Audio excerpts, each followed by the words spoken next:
Yes, hello again. Welcome to my YouTube channel. Today I'm going to speak about what I choose to call the mother in law effect. But it's not just about the mother in law, it's a very big subject, but we'll just start from there. When I first met my husband many years ago, I think about 29 years ago or so, uh, one of the first things that I told him was that I would not let his mother control me. Basically, that was because my own mother had a lot of control over me. And I said, well, listen, honey, I have enough control from my mother in law. I don't need somebody else to bring me up. I'm an adult. Your mother cannot and will not control me. So, for me, it's very important to understand that a marriage belongs to two people, not your daddy, not your mama, not your sisters, not your friends, nobody. It's just the two of you. And you can't have a mother in law that comes there and controls your life. And one of the things to look out for, I would say, is for a man or a woman who is controlled by their parents. This is a problem. I think if you have a man or a woman who is controlled by their parents, keep well and truly away, because what you have is actually not a man, it's a boy. What you need is a man who can stand up to his mother and say, this is my wife, this is our life, and please do not interfere. uh, for mothers-in-law, I would especially like to point out, in general, to everybody, when you go out and you find a woman, this woman is not to make your mother happy. Mothers-in-law, fathers-in-law, this is not somebody that is supposed to make you happy. It's supposed to make your child happy. That is your son, your daughter. So when you pick somebody, don't pick somebody for mama. There's a lot of people that go there and pick the pastor's daughter because mama would be very happy if you marry the pastor's daughter. But you're a drunk who likes partying and all kinds of things. You'll never get along with this woman. Pick somebody who is suitable to you. So mothers-in-law, don't make your son marry your identical twin. They're not your kids are not supposed to marry you. Basically, they're supposed to marry the person that makes them happy. And if this girl wears to very short dresses, or she smokes, or whatever, your son fell in love with this person like that, and he is happy. And so you don't have to be happy, because this person will not be living with you. He's supposed to make your son happy forever. If he only makes you happy, you want a woman, your husband, to marry your son, sorry, to marry a woman that only comes there and cleans your house and cooks for you and do all that slave trade bullshit, excuse my language. What you really want is your son to marry a maid. I speak more about sons because women have more problem of letting go of their little boys, or accepting that somebody else has basically replaced them in the life of their children. Uh, so you have to let go. You have to let your son decide who makes him happy. If you don't want a divorce round the corner, then there is the part where you see this woman is not good enough for your son, or maybe he's not good enough for your son, or just you just don't like him, not your style. She'll break his heart. She's a whore. She's a whatever. I think that if you raised your child right, then you can understand entirely that you raised a man. If you accept you raised a man who can make his own decision and make his own mistakes and learn from them, then you don't have to interfere in this. So especially African women, I'm going to put you at the top of my list. There is this tendency to interfere in the relationship of your son and to try to control that woman. That woman is not for you, is not your property. In fact, a woman is nobody's property. So why don't you just stay out of it? Let your son enjoy his marriage or his relationship of his choice. But also for the women going into this marriage, it is not a fight with your mother-in-law. You have to have some tolerance. When my mother-in-law visited me, some while ago, I was living in Austria, and she just loved cleaning, and I don't really like cleaning. I didn't stop her. I said, if you want to take out the dishes from the dishwasher and wash them by hand, I'm all good. Just don't ask me to do it with you. You want to come there, you want to clean, you want to cook. Enjoy your time. If she wants to cook and she wants to clean, let her. How does that even bother you? But then it comes to bringing up kids. I remember somebody who told their mother-in-law, don't tell me how to bring up my kid because I'm living with what you brought up and I'm not getting a great result here. So basically, you have raised your son or your daughter to be a mature, whatever, adult, and now you want to raise your grandchildren. Bad idea. For starters, we're going to go with the what do you call it? The age gap, generation differences. You are from another generation. I am from another generation. When my mother, for example, raised me, she beat the hell out of me. There was no second chance. You were told once, the second time you got a slap or whatever. Now, I don't hit my kid. Now, when my mama visited me, she observed and I said, I don't hit my kid. And after some time, she accepted that there is another way to do things. Now, I don't blame my mama, and I'm not going there with all this, oh, I was abused as a child or whatever. These people worked with the tools they had for that time. And so we know better. If our children, when they say, I'm not eating vegetables, we are cool with it. Mother-in-law has absolutely zero business to come with a spoon and try to shove those veggies down somebody's throat. In a sense, what I'm saying is that as parents, you have done your job, you've raised your kids, you did what you think is the best job that you could have done, which means that your kids are upright citizens or whatever you choose to call it, responsible adults. I think it's very important to let them just be the responsible adults that they are and to raise their kids the way they want to raise their kids. You don't have to agree with that. You just have to accept it that this is not your child, this is your grandchild that is being raised by the son that you brought up, and of course the woman that he chose for himself. It's very, very important to be happy, and when you make decisions about your life partners based on the expectation of your parents, you are most likely going to fail if in effect those are not expectations for yourself. So I think the message is very simple. Mothers-in-law should stay out, and I'll put in father-in-laws there as well. Sisters-in-law, stay out of the marriage of your siblings, your daughter, your son, whatever. Stay out of it.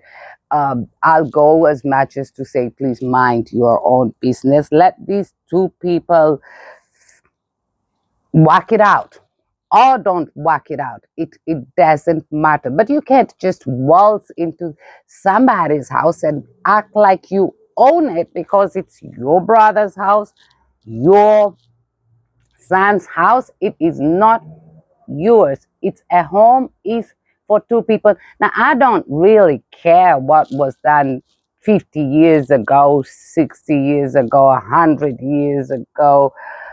Welcome to the 21st century where we don't always accept the things from the past.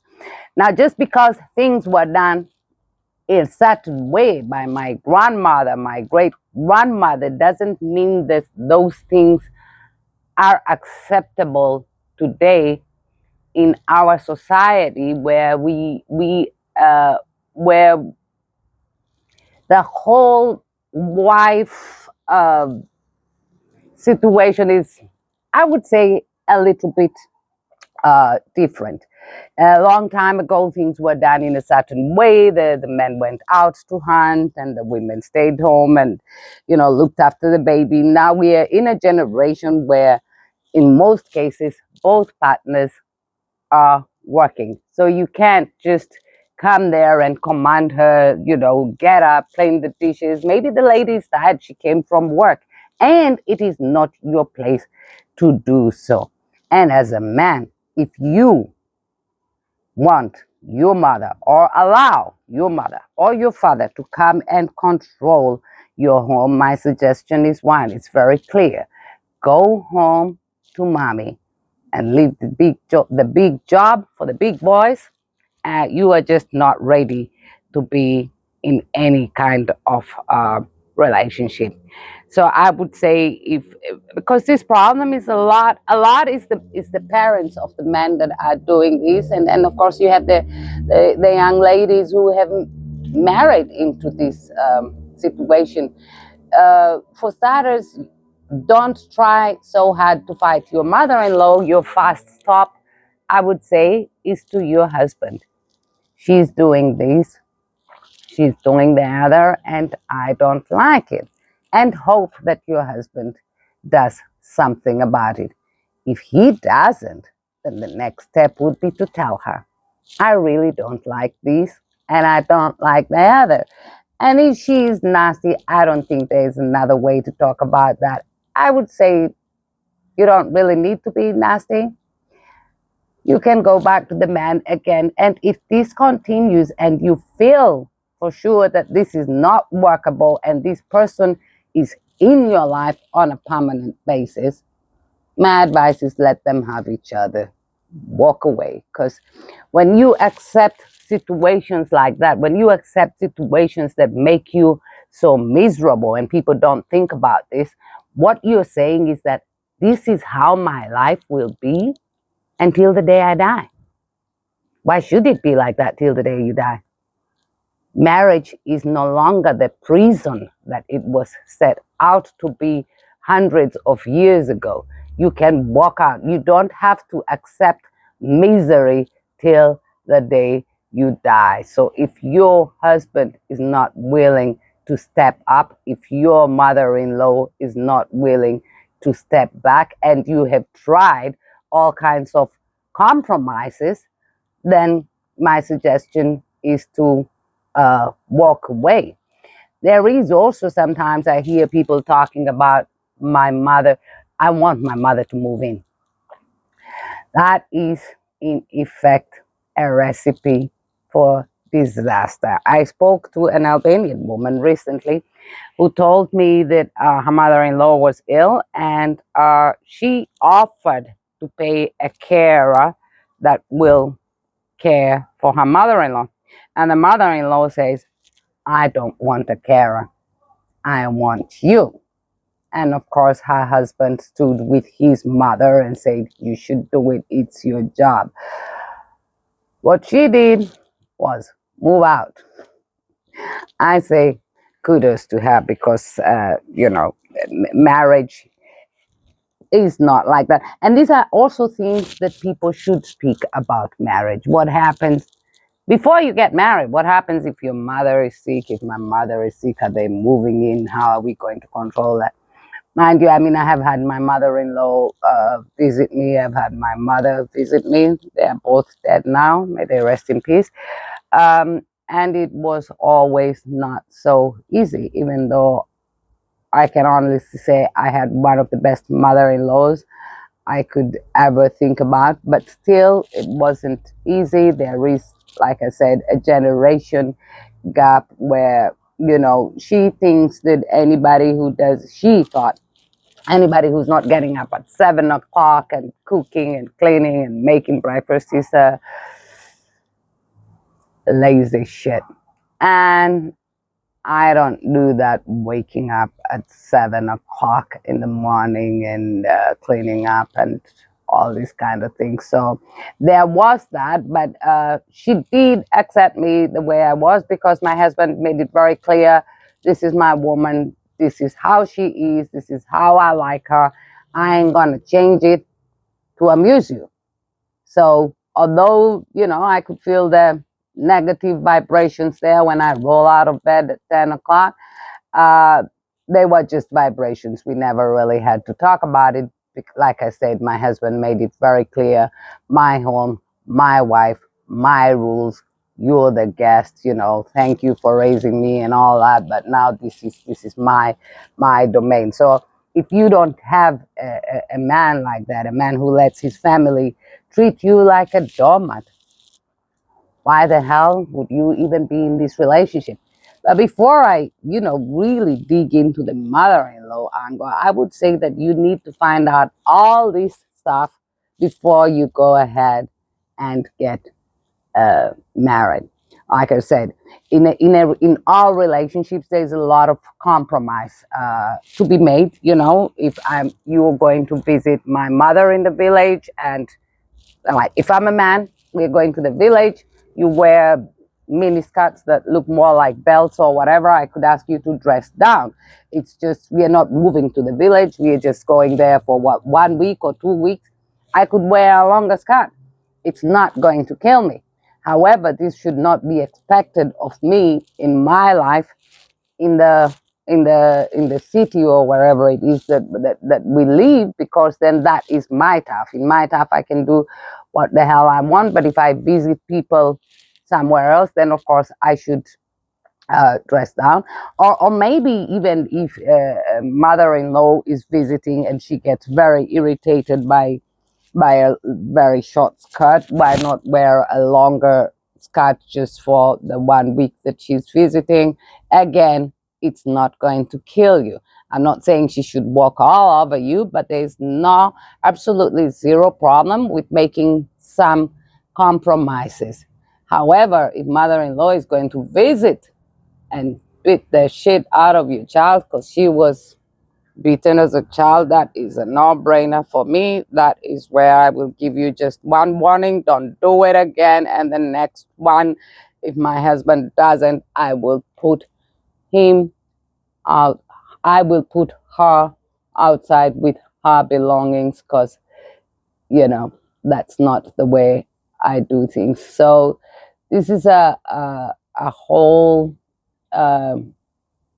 I don't know, kind of warms, because it's a lot to unpack there when it comes to relationships with in-laws, and in-laws playing policeman, security guard, and all these. I saw your wife in town with John, Catherine, Mary, whatever. This is not your job as mothers-in-law. It's not your job to snitch on your daughter-in-law. I think you should just shut your mouth and let them. I mean, you didn't introduce them. That's usually the first start. And even if you did, that they actually decide to have a relationship, that was an independent decision, nothing to do with you. And there is nowhere where they invited you to play security guard slash spy. So I think as mothers-in-law, if we want our children's relationship to be successful and for them to be happy, the best thing that we can do is stay the hell away. Again, if you are dating somebody and before you married, these are things that you should try to find out. Try to find out from your future husband. Try to meet the parents, get to know what is expected and all that. I think I'll stop there for now, because the more I speak about this, the more I keep going to the part where you need to know who you're getting married to before you actually go ahead and get married. And I think that will be my topic for the next time, just to generally speak about some of the questions that you should ask well before you go and say, I do. Thank you. Please don't forget to share, subscribe, and like my video. Thanks.